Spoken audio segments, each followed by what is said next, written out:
का स्वागत है। मैं हूं सुमित और एक्सपायरी से एक दिन पहले, वीकली एक्सपायरी से एक दिन पहले भारतीय बाजारों में जो तेजी का सिलसिला कल बजट से बना वो आज भी कंटिन्यू होता हुआ दिखाई पड़ा। एक बढ़िया मोमेंटम मार्केट ने कल गैदर किया था फर्स्ट हाफ से, जो बजट के बाद थोड़ा और रफ्तार पकड़ा और आज वापस तेजी के साथ ही मार्केट्स पूरे दिन कामकाज करते हुए दिखाई पड़े।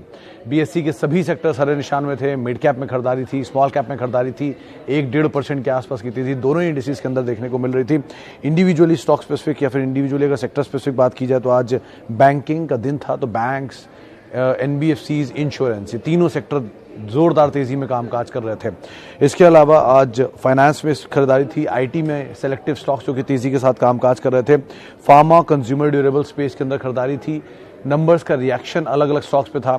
मिसाल के तौर पर जुबिलेंट फूड स्टॉक स्प्लिट आया, नंबर बेहतरीन नहीं, ठीक ठाक नंबर थे, लेकिन हाँ स्टॉक्स पे वो SSSG ग्रोथ अनुमान से स्लाइटली नीचे आया और बाजार ने कुछ हद तक ये डिस्काउंट भी कर रखा था, तो उसके बाद रिएक्शन दिया नेगेटिव साइड पे। HDFC के अच्छे नंबर आए तो उसको बाजार ने पॉजिटिवली लिया। डाबर के लास्ट हाफ में नंबर आया तो शायद नंबर पे कल रिएक्शन आएगा। तो अलग अलग रिएक्शंस नंबर्स के ऊपर देखने को मिल रहे हैं और अभी भी नंबर से सिलसिला जारी है। बजट का कुछ सेक्टर्स पे जो इम्पैक्ट आया है वहाँ कामकाज है। NBFC स्पेस उनमें से एक है। हाउसिंग फाइनेंस स्पेस तेज है। ऑब्वियसली बात है, जो बड़ा 48,000 करोड़ रुपए का एक पुश है रूरल हाउसिंग के ऊपर, तो उनकी फाइनेंसिंग भी होगी और फाइनेंसिंग होगी तो NBFC से ही होगी, तो वो पूरा स्पेस तेजी के साथ कामकाज कर रहा है। प्लस HDFC लिमिटेड के नंबर्स भी कुछ हद तक सपोर्टिव थे। जो बाकी स्कीम्स हैं, ड्रोन्स रिलेटेड, रूरल रिलेटेड, उन सब में भी आज मूव आता हुआ दिखाई पड़ रहा। तो अलग अलग स्कीम, अलग अलग सेक्टर, सब सेक्टर्स जो कि तेजी के साथ कामकाज करते हुए दिख रहे थे। चलिए अब सवाल जवाब का सिलसिला शुरू कर लेते हैं और कुछ सवालों को शामिल कर लेते हैं। कल भी हम बात नहीं कर पाए थे तो आज उम्मीद है ज़्यादा ही सवाल होंगे। पहला सवाल, व्यू ऑन बाटा। अच्छा जी, नहीं बाटा कहाँ गया, हाँ बाटा। गोलवा साहब, 2-3 चीज़ों को आप ज़रूर ध्यान रखिएगा बाटा के केस में। एक तो डोमिनेंट प्लेयर है, लार्जेस्ट मार्केट शेयर ओन करते हैं ये फुटवेयर स्पेस में, लेकिन मार्केट कैप के लिहाज से ये रिलैक्सो के साथ टाई अप में रहते हैं। रिलैक्सो का जो मार्केट शेयर है वो फुटवेयर में, स्पेशली स्लीपर्स में उनका मार्केट शेयर डोमिनेंट है और ये फुटवेयर शूज़ में एंड बाकी स्पेस में डोमिनेंट है। कामकाज ठीक है, मल्टीनेशनल जाइंट है, इंडियन कंपनी नहीं है, मल्टीनेशनल जाइंट है, तो उस लिहाज से अगर आप इसमें रहना चाहते हैं तो बने रहिए। स्टेबल कंपनी है, बहुत कुछ खोने के लिए नहीं है, धीरे धीरे चलेगी, ग्रोथ पकड़े रहेगी, डिविडेंड देती रहेगी। पोर्टफोलियो के कोर हिस्से का शेयर बनने लायक भी है। और ऑब्वियसली बात है, अगर आप बाटा के शेयर होल्डर है तो आपको एक 10% का डिस्काउंट वाउचर भी हर एनुअल रिपोर्ट में मिलेगा, तो ये कुछ पॉसिबिलिटीज़ हैं। दूसरी तरफ एग्रेशन आपको दिखाई पड़ेगा रिलैक्सो में, एग्रेशन दिखाई पड़ेगा मिर्जा में, जिनके स्टॉक ज़्यादा एग्रेसिवली चलते हैं, बट वो दोनों बहुत महंगे हैं, तो इस लिहाज से आप उन पर नज़र रखिए। लेकिन आप पिक एंड चूज़ कर सकते हैं क्योंकि ये लीडर है तो इसमें तो आप बने ही रहेंगे। साथ साथ सेकंड बेस्ट लीडर रिलैक्सो होता है तो आप वो भी ले सकते हैं, तो इन दोनों के साथ आप चले जाइए अगर आप फुटवेयर में रहना चाहते हैं तो। Best mid cap at current level. Sir best तो कुछ नहीं होता, बेस्ट तो आप बता पाएंगे क्या बेस्ट होगा आपके लिए। लेकिन हाँ, कुछ अच्छे मिड कैप्स में, मिड कैप आईटी कुछ सारे बेटर हैं। L&T take, L&T infotech, Coforge, ये कुछ ऐसे नाम हैं जो कि ठीक हो गए, रीजनेबली ठीक हैं, इनको आप देख सकते हैं। नीचे के दाम पे मिल रहे हैं, आप इन्हें, इनके अंदर पोजीशंस को ले सकते हैं अगर आपका longer horizon of time frame है तो। इसके अलावा IB रियल, अगेन नंबर्स थोड़े से वीक जरूर थे इस क्वार्टर में, लेकिन ठीक है, इतना कोई खास नहीं है। 12 तारीख को इनकी एक मीटिंग है, वो क्रूशल है, उसको आप ध्यान में रख सकते हैं, उसके लिहाज से नज़र रखेंगे। ये एक कंपनी है, इसको आप देख सकते हैं रियल स्टेट स्पेस में। अगर तेज़ी मान रहे हैं, बड़े हाउसिंग पुश आ रहे हैं तो ऑब्वियसली बात है डिमांड रहेगी, उस लिहाज से आप इसको देखिए। टाटा कॉम, अगेन मैं इसको फिर रिटरेट करूँगा, 1270 रुपये इसका ब्लॉक था, उसके आसपास ही जाता है और घूम जाता है, तो ये भी कुछ खोने लायक है नहीं, ऐड करने लायक पोजीशंस में आप इसे भी मान सकते हैं। क्रेडिबल कंपनीज़ में रहिए, वो ज़्यादा बेटर है। 2 चीज़ों का आप हमेशा ध्यान रखिएगा, बाजार इतनी बड़ी तेज़ी दिखा चुका है कि अब इस तेज़ी में आपको सिर्फ वैल्यू तलाशनी है। वैल्यू मतलब वो कंपनियां जिनका प्रोडक्ट है, वैल्यू मतलब वो कंपनियां जिनके पास कैश फ्लोज हैं।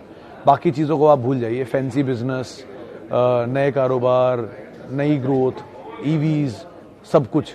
ऐसा नहीं कि उन सेक्टर में भी कंपनियां नहीं हैं, लेकिन उनमें वो कंपनियां जिनमें ग्रोथ और वैल्यू है उनके साथ रहिए। कि बाजार की जब फ्रॉथ छटेगी तो सब फ्रॉथ वाली कंपनियां हटेंगी और वैल्यू ही बचेगी, तो वैल्यू वाली कंपनियों को आइडेंटिफाई करिए और उनके साथ रहिए, वो ज़्यादा बेटर है। जुबिलेंट फूड एक और मिड कैप है जो आज झटके में नीचे आ गया। अपोलो हॉस्पिटल एक मिड कैप है जो झटके में नीचे आया था। इस तरह की कंपनियों को आप साथ रहिए। यूनाइटेड स्पिरिट्स, रेडको खैतान, इनको झटके का इंतजार करिए और इनके साथ आप बने रहिए। ओके, इतनी तेज़ी से आ रहा है। एस्ट्रल सर, हर घर जल के ऊपर, ये बात सही है मलिक साहब की, ये एस्ट्रल को बड़ा बेनिफिट होता है इसका। फिनोलेक्स को होगा, एस्ट्रल को होगा, इसके अलावा पाइप कंपनियों में शक्ति पंप, रोटो पंप्स, एक और पंप कंपनियाँ हैं, के नहीं नाम भूल रहा हूँ, के से नाम, के एस बी पंप, ये कब पंप कंपनियाँ हैं, इनको आप ध्यान रख सकते हैं। लेकिन कैच ये है कि एस्ट्रल ऑलरेडी बहुत महंगा है, मतलब इन सब में सबसे बेटर एस्ट्रल ही है, वेल पोजीशनड है, लेकिन थोड़ा महंगा है, लो लेवल से बहुत चला है, फेंडो का शेयर है।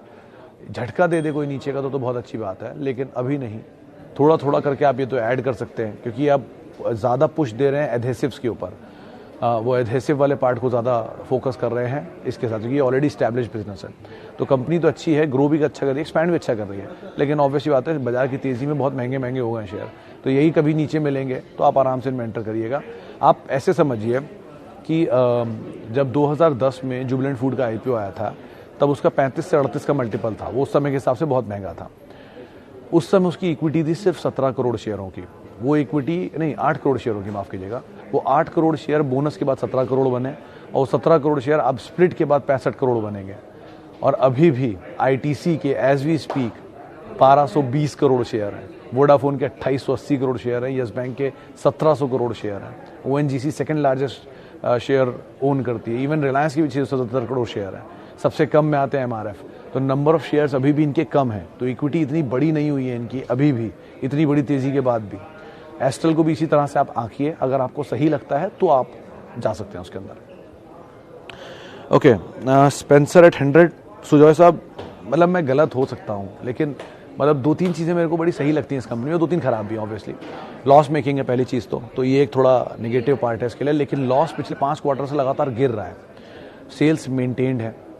स्पेंसर के स्टोर में मैं खुद भी गया हूँ, इनके जो गोदरेज के नेचर बास्केट स्टोर इन्होंने ऐड किए अपने पोर्टफोलियो में, 42 के आसपास स्टोर्स हैं, वो अच्छे स्टोर हैं और ऐसी कोई ख़राब सिचुएशन में नहीं है। और स्पेंसर के बाकी जो अपने स्टोर भी बहुत अच्छे हैं। गोयनका ग्रुप की कंपनी है, 100 रुपये का दाम है, बहुत टूट चुका है हायर लेवल से, 140 के हाई से वहाँ से टूट गया है। और इंटरेस्टिंग पार्ट, देश की सबसे बड़ी रिटेल कंपनी जो है वो है डी-मार्ट, जिसको बाजार 3 लाख करोड़ की मार्केट कैप देता है, उसके पास 272 स्टोर हैं, इनके पास 240 स्टोर हैं। उतने अच्छे नहीं भी होंगे, उतने ओन्ड नहीं होंगे, उतनी सेल नहीं होगी, लेकिन फिर भी 1000 करोड़ की मार्केट कैप तो डिजर्व नहीं करता, 800 करोड़ की मार्केट कैप तो डिजर्व नहीं करता। गोयनका ग्रुप है, कोई छोटा ग्रुप वो भी नहीं है, तो बाजार ये वैल्यू नहीं देना चाहिए, मेरे ख्याल से इसकी वैल्यू बढ़नी चाहिए। गलत हो सकता हूँ, लेकिन एक अगर आपका एपेटाइट ठीक ठाक है, रिस्की बेट आप लेना चाहते हैं, तो आप इस कंपनी में ज़रूर रह सकते हैं। नीचे के दाम पे आप ऐड भी कर सकते हैं। इसके नंबर्स अवेटेड है 9 तारीख को, 8 तारीख को, उसको आप क्रूशली वॉच करिएगा। ओके, फिलिप्स कार्बन आप बने रहिए सर, इसमें कोई दिक्कत नहीं। सतीश साहब, ये राजेश जी का बड़ा फेवरेट स्टॉक है, राजेश अग्रवाल हमारे कोलकाता वाले जो गेस्ट हैं, उनका बहुत ही पसंदीदा स्टॉक है और उन्होंने इसमें कई बार तेज़ी की सराह दी है, आप बने रहिए इसके अंदर। और लाइक वाइज TT के प्रेस्टीज के केस में थोड़ा महंगा है, मतलब चला बहुत है, ये स्प्लिट भी आया इसमें, स्प्लिट या बोनस को एडजस्टमेंट हुआ है, तो बेटर यही है कि आप फिलिप्स कार्बन पे फोकस करिए। TT के प्रेस्टीज अच्छी कंपनी है, नीचे मिल जाए तो ऑब्वियसली बात है वो इंपॉर्टेंट है। आज सुबह एक इंटरव्यू भी इनकी मैनेजमेंट ने दिया था हमारे सहयोगी चैनल को, TV18 को, तो आप वहाँ से उसको रेफरेंस में ले सकते हैं, किस तरह की ग्रोथ कंपनी प्लान कर रही है TT के प्रेस्टीज के केस में, उसको देखिए समझिए, और फिलिप्स कार्बन को आप आउटराइटली भी एंटर कर सकते हैं।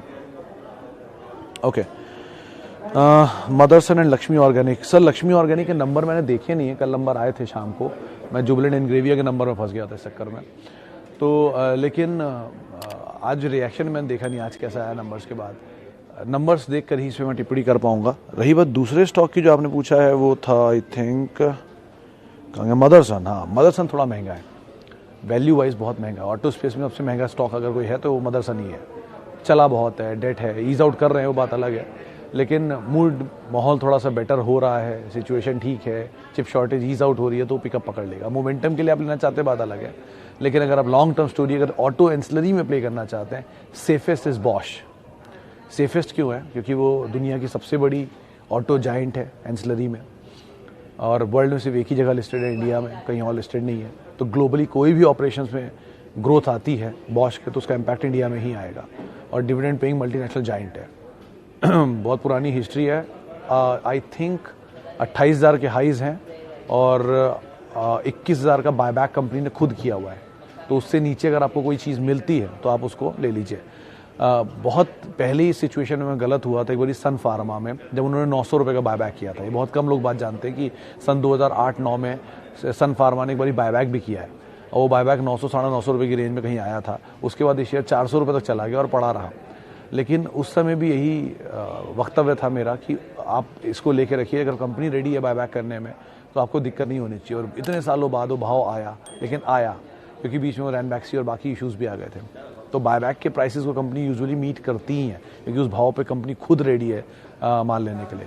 और लाइकवाइज बॉश के केस में भी आप ये देख सकते हैं कि 68% शायद प्रमोटर होल्डिंग है, बड़ी प्रमोटर होल्डिंग है, जर्मन जाइंट है, ऑटो है, हब है। मतलब आप खुद इसकी हिस्ट्री पढ़ेंगे तो अपने आप ही इंप्रेस हो जाएंगे। तो आप उस हिसाब से इसको देखिए। मदरसन थोड़ा महंगा है, शेयर महंगे की चक्कर में मत जाइए कि वो भाव महंगा है। भाव महंगा नहीं, वैल्यू महंगी है। भाव वैल्यू का अंतर समझिए, बहुत अंतर होता है दोनों में। भाव महंगा होना इज़ नॉट इम्पॉर्टेंट, वैल्यू महंगा होना इज़ इम्पॉर्टेंट। तो आप इन दोनों को ज़रा ध्यान रखिए और उसके हिसाब से कॉल लीजिएगा। Okay, my view on yesterday budget, positive और नेगेटिव फॉर मार्केट। सर मैं बहुत छोटा इंसान हूँ बजट पे कोई भी टिप्पणी करने के लिए, लेकिन अगर आप मेरा इंडिविजुअल ओपिनियन पूछ रहे हैं तो मैं वैसे भी बहुत बुलिश हूँ इंडिया पे। इसलिए नहीं कि इंडिया में रहता हूँ, नहीं। आप सिर्फ ये देखिए कि पिछले 6 साल का जो कैपिटल एक्सपेंडिचर है गवर्नमेंट का, वो लगातार बढ़ रहा है और बहुत मासिवली बढ़ रहा है। 30% 35% की ग्रोथ दिखा रहा है उसमें। अगर इतना बड़ा एक्सपेंडिचर हो रहा है तो आमतौर पर कोई भी पब्लिक एक्सपेंडिचर तभी होता है जब प्राइवेट एक्सपेंडिचर उसको मैच करता है। तो अगर पब्लिक एक्सपेंडिचर इतना हो रहा है तो प्राइवेट भी इतना ही होगा। और वो एक्सपेंडिचर अगर इंडिया में हो रहा है तो पैसा कहीं तो लग रहा होगा, घर में, बिल्डिंग में, रोड्स पे, इंफ्रास्ट्रक्चर पे, जॉब जनरेशन में। वो सब कहाँ जाएगा? End of the day consumption पे आएगा। और India is a massive consumption story. 140 crore की आबादी है, वो सब खाती है, वो कब कमाती है, उड़ाती है, जीती है, तो उस हिसाब से वो खर्चा करती है और उस हिसाब से हम ग्रो करते हैं। तो इस तरह की मासिव कंजम्पशन स्टोरी वर्ल्ड में कहीं नहीं है। तो इस कंजम्पशन स्टोरी को तो आपको हमेशा प्ले करना चाहिए। इस तरह की मार्केट में तो पैसा डालिए और भूल जाइए, अच्छा पैसा बन के देगा। आप उस हिसाब से सोचेंगे तो बात अलग है। लेकिन वैसे बजट में कुछ भी बुरा नहीं था, और बजट में अगर बुरा होगा भी तो एक साल इम्पैक्ट करेगा, अगले साल फिर बजट आ जाएगा, फिर आएगा। एंड गवर्नमेंट के सामने बहुत सारे चैलेंजेस हैं, इलेक्शन है गोइंग फॉरवर्ड, तो ऐसा कोई बड़ा कदम होना भी नहीं था। तो ये चीज़ें भी ध्यान रखिए। 1-2 साल खराब बजट हो सकते हैं, फिर बेटर हो जाएंगे, बेस लो हो जाएगा। तो likewise budget is an event, important event, लेकिन वो 1-2 साल के लिए इम्पैक्ट करता है। मार्केट की स्टोरी लॉन्ग टर्म पॉजिटिव ही है। झुनझुनवाला साहब का एक कल इंटरव्यू हुआ था, बहुत बढ़िया, आप वो सुनिए, आपको बहुत मज़ा आएगा और बहुत कुछ समझ में आएगा उससे। चलिए, इतने ही सवालों को मैं शामिल कर पाऊँगा, माफ़ी बहुत सारे लोगों से जिनसे आज हम बातचीत नहीं कर पाए, और बहुत बहुत शुक्रिया उन सभी लोगों का जिन्होंने सवाल पूछे। जाते थे एक सवाल अभी मेरे सामने आया कि बेस्ट केमिकल स्टॉक। सर मेरी नज़र में सो फार अभी एक ही केमिकल स्टॉक आ रहा है, वो है जुबिलेंट इंग्रेविया। इसके नंबर मैंने कल ही पढ़े हैं, अच्छे नंबर है, ऐसे ख़राब नहीं है। मार्केट ने रिएक्शन भी ठीक ठाक दिया है। 740 रुपये का शेयर टूट के 600 रुपये 500 रुपये की रेंज में आ गया है। तो बहुत कुछ है दिमाग खोलने के लिए, आप उसको देख सकते हैं। चलिए, आप मेरे साथ जुड़ सकते हैं। @सुमित रिसर्च है मेरा ट्विटर हैंडल है। आपसे अब कल एक्सपायरी के दिन मुलाकात होगी। बढ़िया स्टोरी है इंडिया में और बढ़िया स्टॉक है मार्केट में अवेलेबल, आप उनको देख सकते हैं, उसमें एंटर कर सकते हैं। अच्छी ग्रोथ वहाँ पे बनते हुए दिखाई पड़ सकती है। नमस्कार।